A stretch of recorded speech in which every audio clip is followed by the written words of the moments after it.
The transformation of Shanghai is quite extraordinary if one considers that this has all taken place in the past 60 years. I believe my grandfather would be absolutely amazed.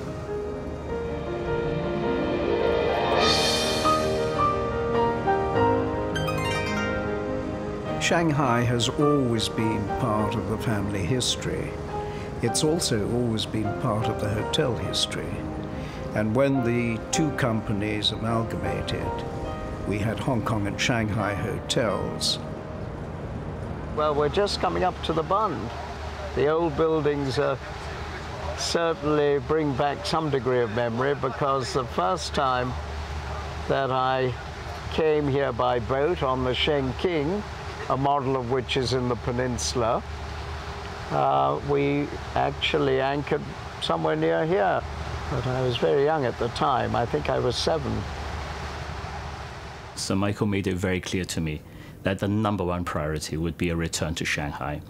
Of course, that was where the company had originated from, and also where the Kadoorie family had lived and had their businesses before. Taoist priests gather at the Peninsula Shanghai for a traditional Baisan ceremony, making offerings to the gods for good luck and prosperity. Sir Michael and his sister, Rita Macaulay, are at the heart of the ceremonies. The Kadoorie's return to Shanghai has finally arrived.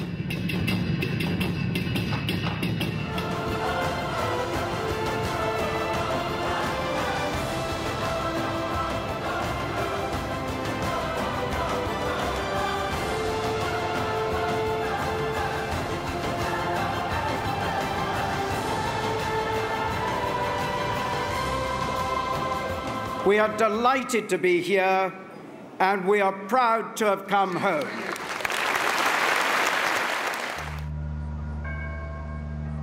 The opening of the Peninsula Shanghai was a milestone in the company's history. Once again, the Hong Kong and Shanghai Hotel Company could proudly live up to its name. The Kadoories first arrived in the Far East in the late 19th century. Shanghai was teeming with life and opportunity. They became merchants and traders and invested in many successful companies, including hotels. The Astor House on the banks of the Huangpu River and the Palace Hotel on the Bund. Sir Ellis Kadoorie's early interest in the hotel business passed to his brother, Sir Ellie, and the tradition continued with his sons, Horace and Lawrence. Lawrence, the late Lord Kadoorie, recalls the Paris of the East. Shanghai was a wonderful city, and those who have lived there experienced a life which few have had the privilege to enjoy. It was the most international city, perhaps, in the world. Every nation who had contacts with China opened in Shanghai. It was a city that combined great wealth and great poverty. Life was very easy for those who could afford it, and of course for the poor it was a very difficult place, because they all came in thinking that they could make a living in Shanghai, which they couldn't. But we were really cocooned in our little concessions. We didn't know what was going on in China and outside of that, and we didn't realize the extreme poverty. We did know there was poverty, of course we did, but no, it was a different world.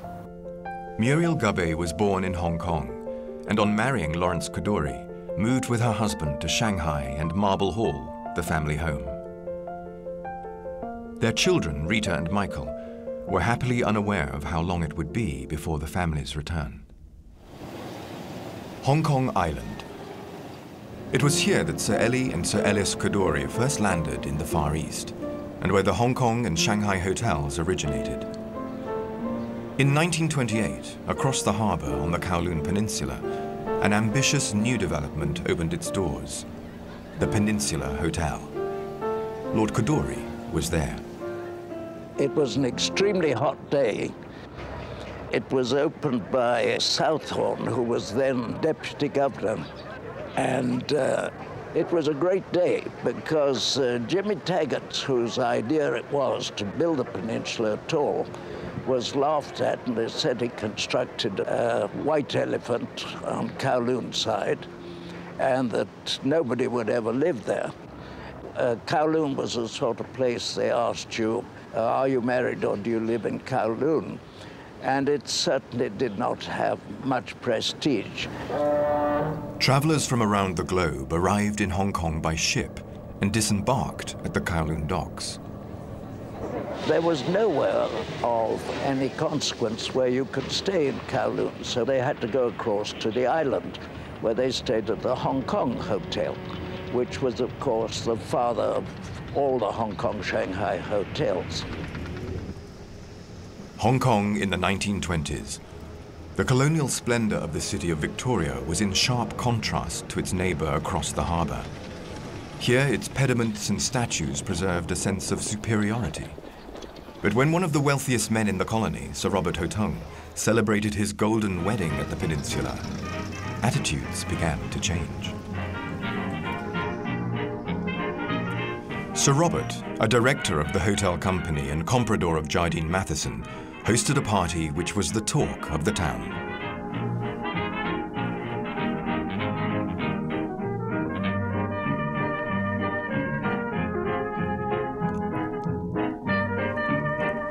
Since Sir Robert's memorable party, the Peninsula lobby has maintained a unique position in Hong Kong's society. I believe that our lobby is an iconic place for Hong Kong and for many, many travelers from around the world. And when you walk in, you know right away that you have walked into a hotel with great history and great character. Today, it welcomes Sir Robert Hotung's great niece, who has recently celebrated her 100th birthday. You're welcome back to the Peninsula. Kitty Cheung's family were personal friends of the Kadoories, and during the summer holidays they would visit Shanghai and Marble Hall. Sir Elie Kadoorie and his son Horace were famous for their hospitality and warmest of welcomes.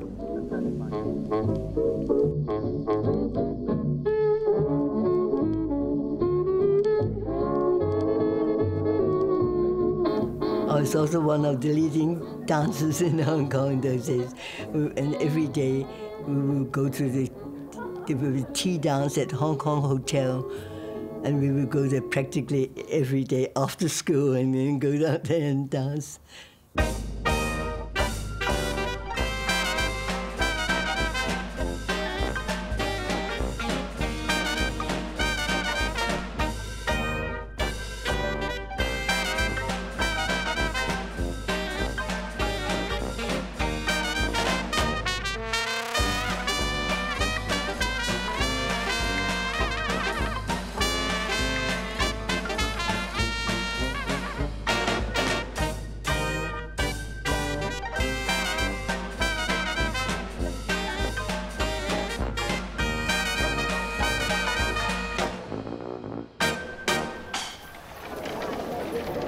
Sedan chairs were still regularly used to travel up the peak. A guidebook advised 10 minutes, 20 cents with 2 bearers, with 4, double the price. Should one be on the heavy side, take the Peak Tramway and have pity on the bearers. The Peak Tram was the first cable railway in Asia, and the Kadoorie family became shareholders in its early days. The Peak Cable Tram traveled to the top station, 1,300 feet above the sea, in 7 minutes, and inhabitants of the colony call this gliding climb a shortcut to fairyland. The top station, then as now, offers a spectacular panorama over the bays and islands which Chinese fishing fleets have inhabited for generations.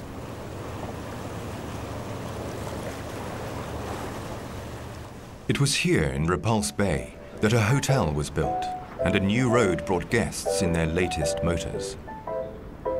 The hotel was to become a legend.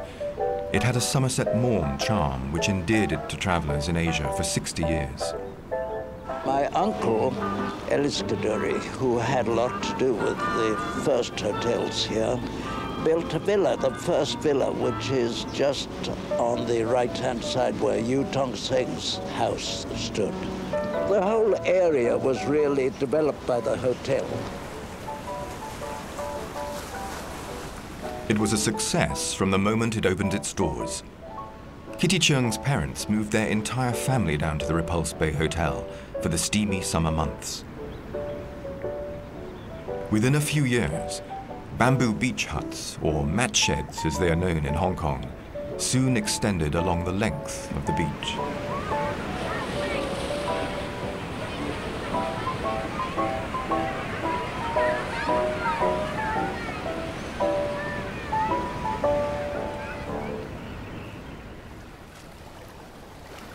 In 1937, Hong Kong knew that the hazy days of summer might be coming to an end. Shanghai was under attack. At the headquarters of the Hong Kong Bank, Lawrence Kadoorie was one of the business community leaders who had no illusions about the threat of war. Plans were drawn up to save whatever possible from potential attack and occupation.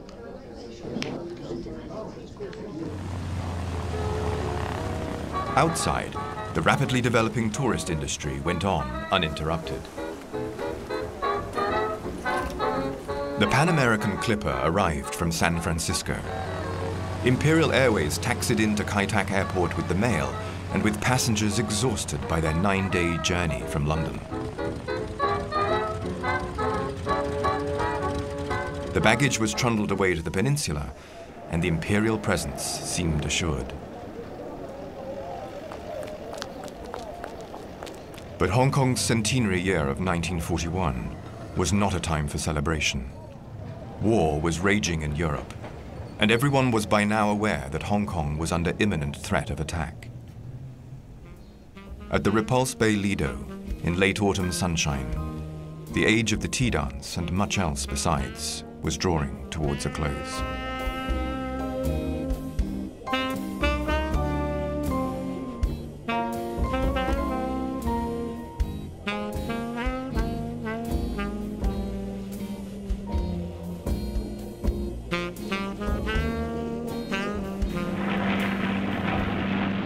On December the 8th, the first attack occurred. And on Christmas morning, the occupation began. The new governor and his staff would be quartered in the Toa Hotel, formerly the Peninsula. It would be 3.5 years before peace was restored and Hong Kong was able to surge back into life and repair the fabric of the city. Kowloon Wharf was operating once again at full capacity, and by 1950, the Peninsula Hotel was firmly back in business. With both Kadoorie brothers now in Hong Kong, they continued to work closely together, not only in business, but also in another tradition which had been passed down to them, that of philanthropy. Horace was concerned about the plight of the rural Chinese refugees.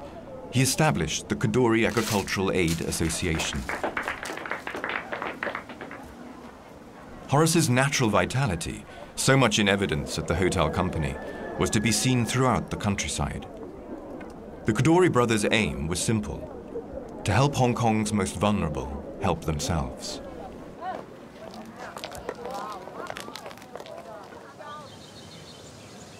The Kadoorie Farm and Botanic Garden was also initiated by Horace. And today, underneath a spreading camphor tree rests a lifelike sculpture of Horace, to be loved and explored by the next generation of the family. My uncle was far more involved with the hotels. Horace loved them. He came into the Peninsula every day. Uncle Horace was out to look for the very best, and he would not settle for anything less. And it was from there that I got to know a little bit about the hotel industry, because I used to be traipsing around with him during my school holidays. Sir Michael's eldest daughter, Natalie, has recently been spending time at the Peninsula, and today it's her turn to visit back of house. So Natalie, we are walking into the silver polishing area, where our wonderful team of stewarding staff, like Uncle Gong, is cleaning the... Daily polishing routines extend to the vintage Rolls-Royce, the jewel in the Peninsula's famous transport fleet.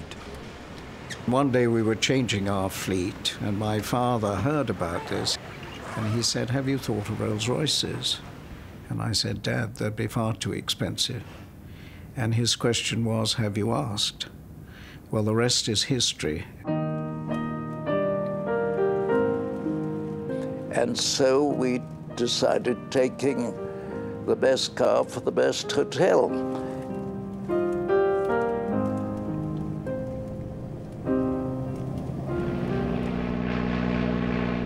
Where would the best hotel travel to next? It was to follow the destination of the first trans-Pacific Pan Am clipper. President Quezon of the Philippines welcomed the first flight to reach Manila.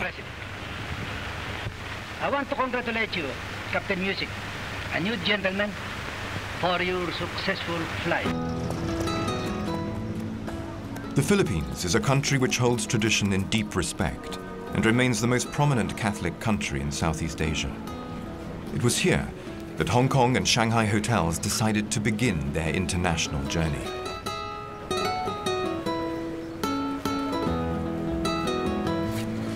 Together with local partners, the Peninsula Manila was begun in 1975. Today, Felix Bieger, who first arrived some 35 years ago, returns to the hotel for the Christmas concert. Felix was general manager on the day when the Manila Symphony Orchestra was due to give an open-air concert nearby.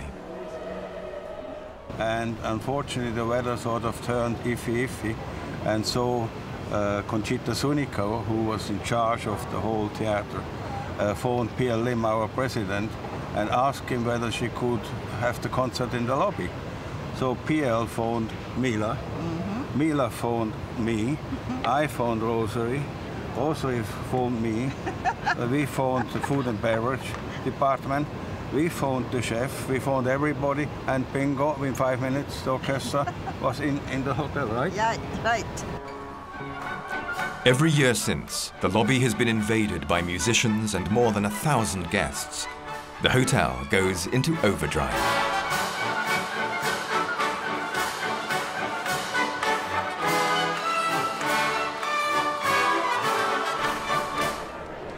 This year, Sir Michael and Lady Kadoorie have joined the enthusiastic concertgoers for a popular tradition well served.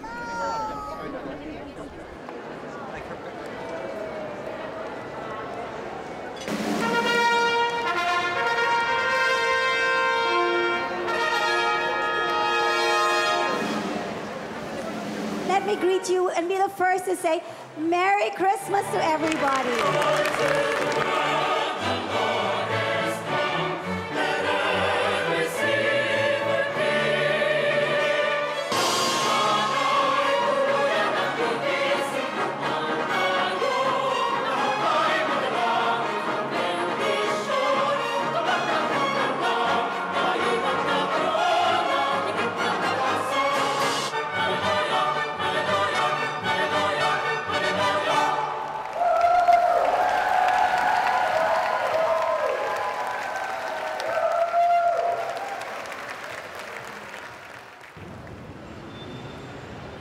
On the other side of the world, New York celebrates Christmas with equal enthusiasm. And on Fifth Avenue, the lights and holiday spirit are in full swing.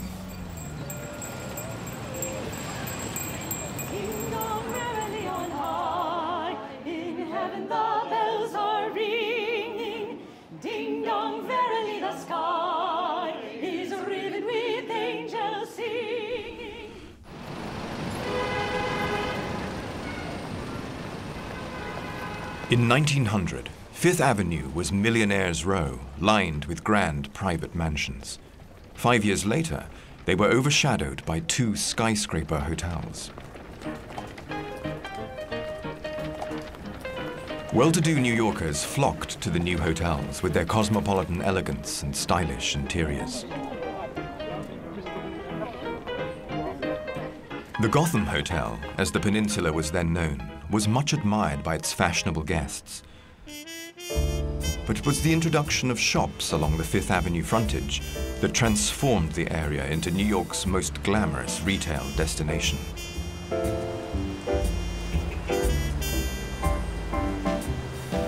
Midtown Manhattan has always been at the heart of New York's theaterland, and the Gotham Hotel was a particular favorite of stars of stage and screen. Charlie Chaplin attracted the elite of New York's press corps in the Gotham Hotel's ballroom. For Tallulah Bankhead, and for so many stars, the hotel became their home away from home.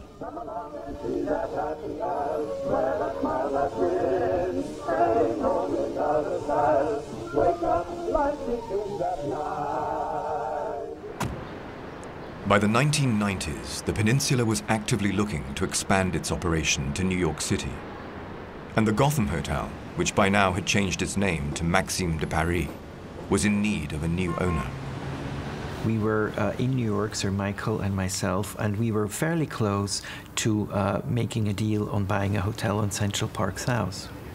So we were walking down Fifth Avenue, and Sir Michael was on the phone with one of his New York contacts, and he was reminded that the Maxime de Paris Hotel on 5th and 55th was also for sale. So we walked into it, and the rest, I guess, is history. It seems the spirit of the Gotham looks down with approval.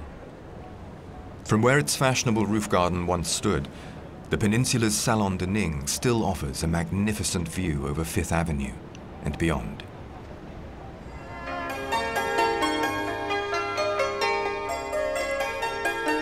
The Great Wall of China, offering shelter along its northern border. Camel trains entering the city at dawn. This was Beijing in 1920. Both foreign residents and the increasing number of international travelers needed entertainment and accommodation. The Shanghai Hotel Company purchased a majority share of the Grand Hotel des Wagons Lits in the heart of the Legation Quarter.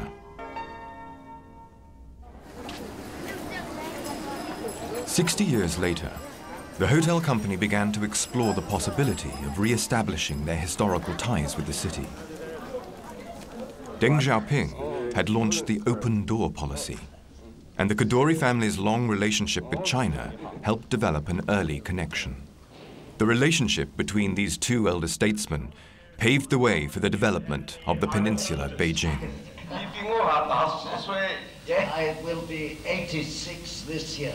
今年的6月份，我将是86岁。86啊，打6岁。They are 6 years older than me. Today, the Peninsula Beijing stands proudly at the heart of the city, close to the Imperial Palace, and only a few blocks away from where the Grand Hotel des Wagons Lits once stood.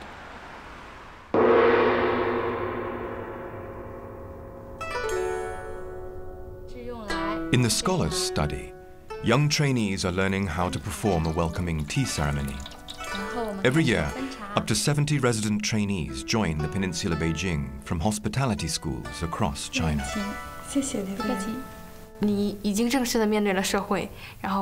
It is a real world here. We learn people skills, and we get a lot of good training. This helps us to become independent and to be grown-ups.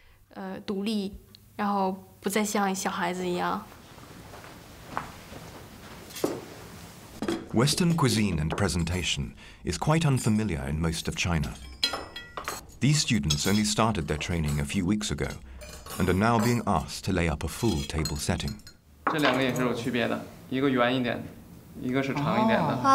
看到了？对，可以闻得出。对。三个，你们知道哪个是哪个？这个是椒盐，对，应该是这个。一个是。 Some students remain with the hotel throughout their professional lives.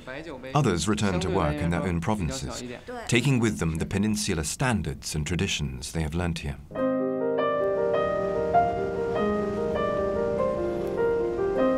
Hong Kong, meanwhile, was growing apace, and the Peninsula Hotel was no exception. A new extension was towering upwards, and a spectacular panorama was visible from the new rooftop.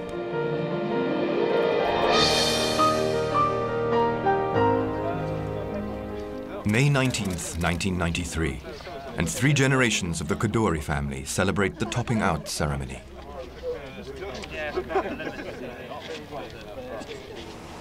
Once again, the grand old lady stands tall amongst her neighbors. Marking the successful completion and renewal, Peninsula staff, family and special friends gather to celebrate in traditional Hong Kong style.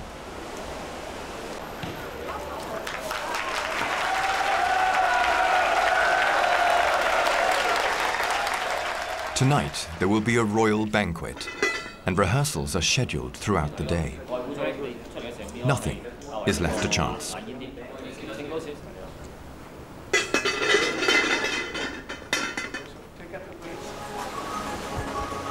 The Duke and Duchess of Kent, old friends of the Kadoorie family, have returned to celebrate the hotel's 66th birthday. Nice to see you. What a wonderful occasion. To ensure the success of the hotel for the next 66 years, a dragon dance is performed, reflecting the dragon's qualities of power, dignity, and auspiciousness.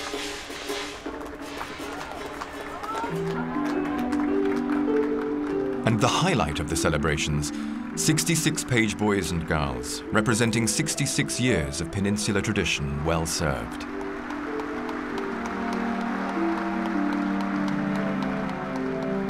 Chen Pak was the 12-year-old page boy who presented the bouquet in 1928 at the Peninsula's opening day. After all the formalities were over, it was time to party. And what a party it was.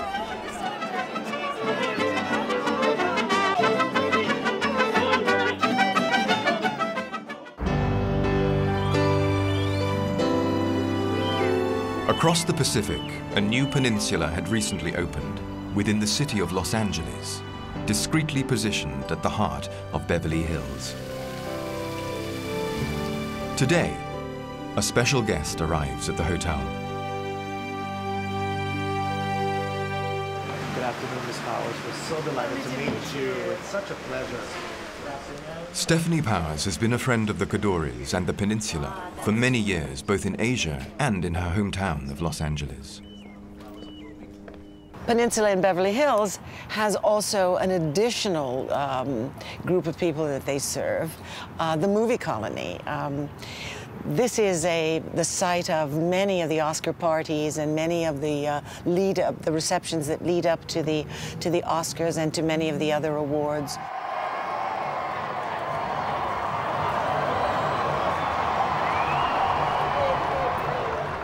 The glamour of the Academy Awards has continued for more than 85 years, and the Peninsula is now well integrated into the film and production business. We're always doing photographic layouts here or in some way entertaining, and so you can see a lot of your favorite stars running through the lobby. What they've done is created wonderful areas of intimacy. You were treated as if you were coming home each time, and it built this tremendous relationship with their clients, and certainly with myself and everyone else who has called the Peninsula home. North of Los Angeles, in the heart of the Carmel Valley, is the tranquil resort of Quail Lodge, with its beautiful golf course and idyllic setting. Every summer, it is home to a very special kind of event, which draws enthusiasts from all over the world.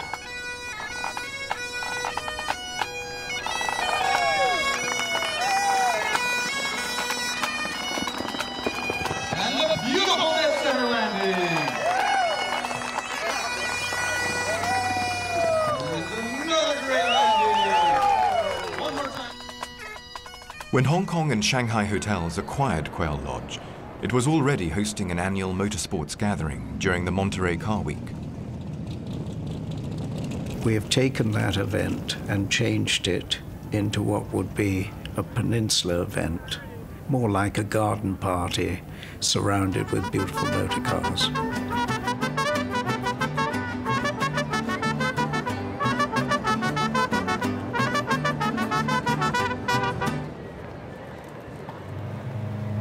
I've always enjoyed motor cars. Well, I'm afraid it's within my DNA, inherited from my father. Might I add that Philip, my son, also inherits it. the future of the hotel's famed transport fleet seems assured. Chicago, the transport hub of America, from water to rail to air. And today, architecturally one of the most admired cities in the world.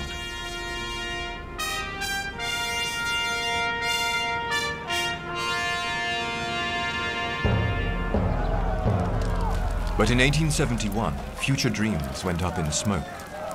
A massive fire destroyed the city, and 100,000 people were made homeless. When it finally abated, the devastation was plain to see. But as soon as the timbers cooled, reconstruction began. And by the turn of the century, Chicago once more stood tall. Today, the water tower, lone survivor of the Great Fire, is the city's most famous landmark, and overlooking it stands the Peninsula Chicago. We're at the crossroads of America, and we already had a property in New York, the Peninsula New York, and a property in, on the West Coast, the Peninsula Beverly Hills. So we're in the three greatest cities in the United States. Well, you know, here at the Peninsula Chicago, our goal has always been to combine Eastern graciousness with Midwestern hospitality. Yes. When I was living in New York working for another hotel company, my mentor at the time sent me to the Peninsula Hong Kong because he wanted me to stay at the best hotel in the world. The style of the Chicago lobby is reminiscent of Hong Kong's, but with its own personality. Traditions are central to the hotel company's ethos, but with room for interpretation. A cross-cultural program has been introduced so that Peninsula staff from around the globe are able to experience at first hand the hotel group's Eastern roots. Each year, up to 20 members of staff from Chicago spend time at one of the Asian hotels. I was fortunate enough to be one of the candidates last year to go to the Shanghai Peninsula. It was awesome, and to bring the same feeling back into your department and try to create more opportunities and more ideas to make our department better here in Chicago. You come to work with a smile on your face and you leave work with a smile on your face. And that's what I appreciate so much about the Peninsula Hotel. When the Peninsula Chicago celebrated its 10th anniversary, it determined to express its unique heritage in vibrant style. The coming together of the very best of East and West reflects not only the spirit of the Peninsula, but also of the city of Chicago at the crossroads of America.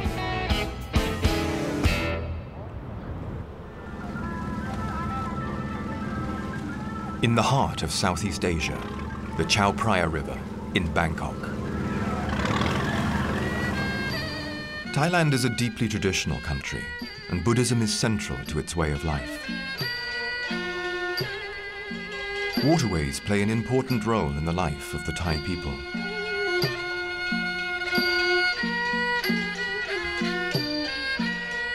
Every year, on the night of the full moon of the 12th month, a special festival is celebrated to offer thanks to the goddess of water and to make a wish for the future.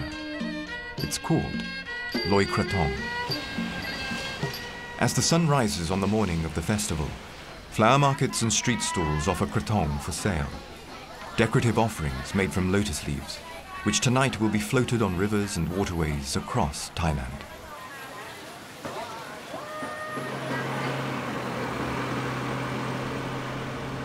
For the Peninsula Hotel Bangkok, Loi Krathong is a major event, especially for the staff.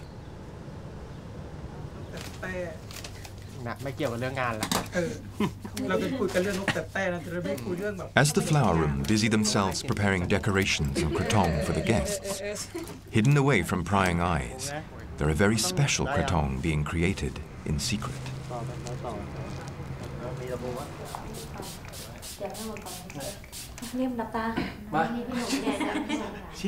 Every department has designed their own krathong, which will be judged in the annual competition. It's the culmination of 4 weeks' hard work.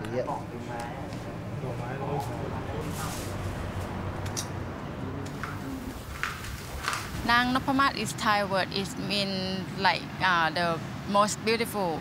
In this festival. For this year, it's special for me because I have been chosen from my department to be the Nang Nopamat in the contest. So we have from the other department also to join the contest.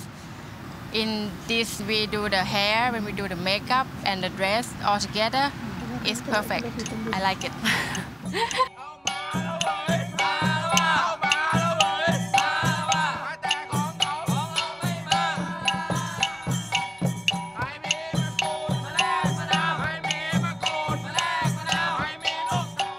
Beauty competitions and floating kratons have existed in Thailand for hundreds of years.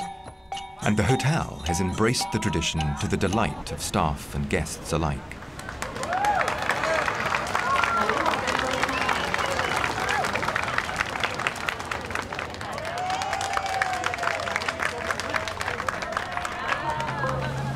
As night falls, it's time for wishes to be made and thanks to be given to the Queen of the River in traditional Thai style.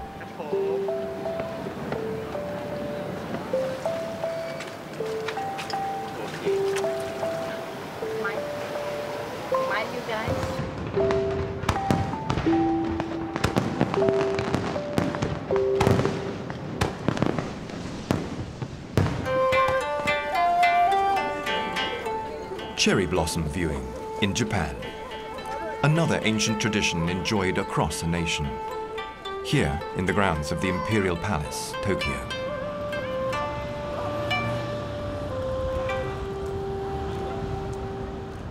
We sit on such a prime piece of land in Tokyo that it was only through the partnership and support of Mitsubishi Estate that enabled us to build a hotel overlooking the Imperial Palace in the center of Tokyo.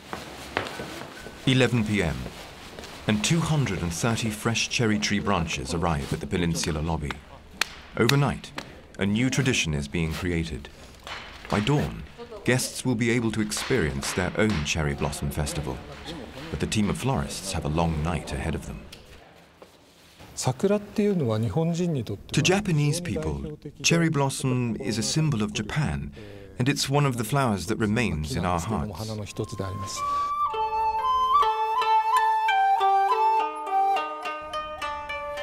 The fragility of the cherry blossom and its transient nature has been appreciated in Japan for more than 1,000 years.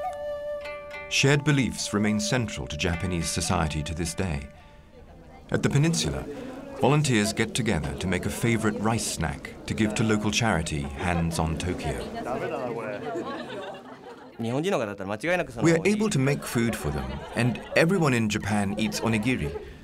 I have children of my own, so when I see children in need, I want to help them.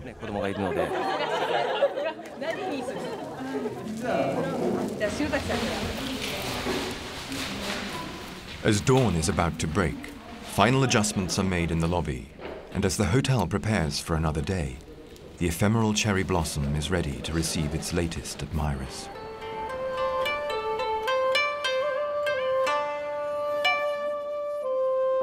Every time we do a big renovation, Sir Michael is extremely involved in the concept of what we're trying to achieve, and then the execution, and then the inspection.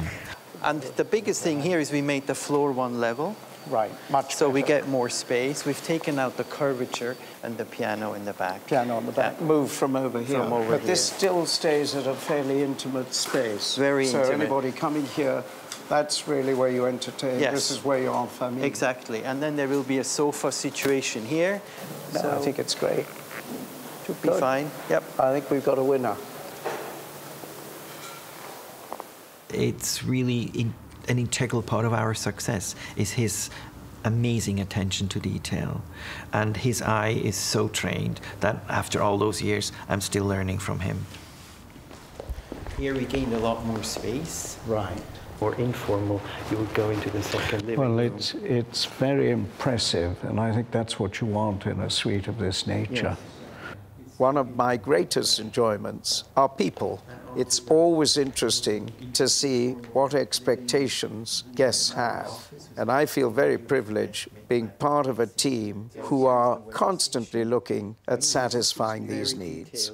Yes. Can this be put on the bedside panels? Absolutely, yes. For the future, you may want to ask Ingvar if he can have a Bluetooth headphones. So you don't need to that, plug it so in. You don't need to plug it in. That would be wonderful. It's clearly Sir Michael's vision and leadership. It's his constant calling for better quality. It's his commitment to quality. It's him prompting me and others to think out of the box. Very good. I must come and stay here and try it out. We look forward to having you. And every new project we do, we're really asked to take it to the next level. And to me, that's a formidable challenge, and to me, that's what keeps me ticking. Well, it's 2.5 hours, I believe, to Bangkok. On top of the Peninsula Hotel are double helipads, providing a direct link to the international airport.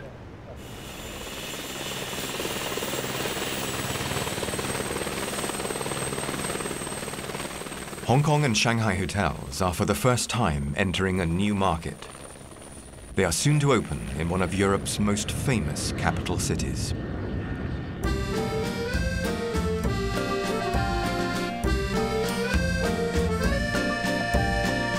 The Hotel Majestic stood on Avenue Kléber, close to the Arc de Triomphe.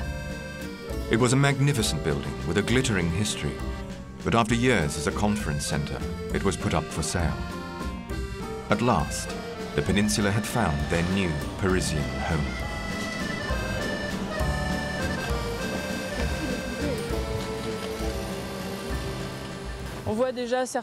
You can already see some places have started to weather, and little by little the building is coming back to life. We have given it a major facelift, and now it will gradually begin to age and live again. The elaborate stonework on the external walls is being carved by a master mason more accustomed to working on France's medieval cathedrals.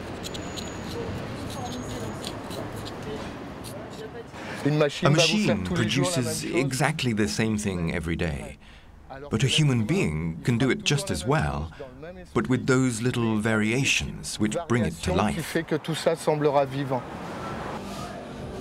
On the ceiling of the lobby, original plasterwork is being recreated, while gilders are at work on the ornate wooden paneling. Le projet du Peninsula est très spécial. The Peninsula project is very special. It involves restoring all of the original paneling. It's very interesting research work as well as restoration. We are now returning the paneling to where it stood for 100 years, and where we hope it will stay for another 100 years. Donc, voilà, on espère que ça va durer encore 100 ans. When you walk into this building, you can almost hear the music play. You still have the bones of a Grand Hotel. So now we're restoring it to its former splendor, and it's going to be a magnificent hotel. The Hong Kong and Shanghai hotels, with continued leadership from the Kadoorie family, are experiencing exciting times. The hotel company is no longer exclusive to Shanghai and Hong Kong's Kowloon Peninsula. Tradition is taking account of a wonderful history, but remembering that everybody today looks to the future. But never forget that the future is built on the past, and we have a great legacy there.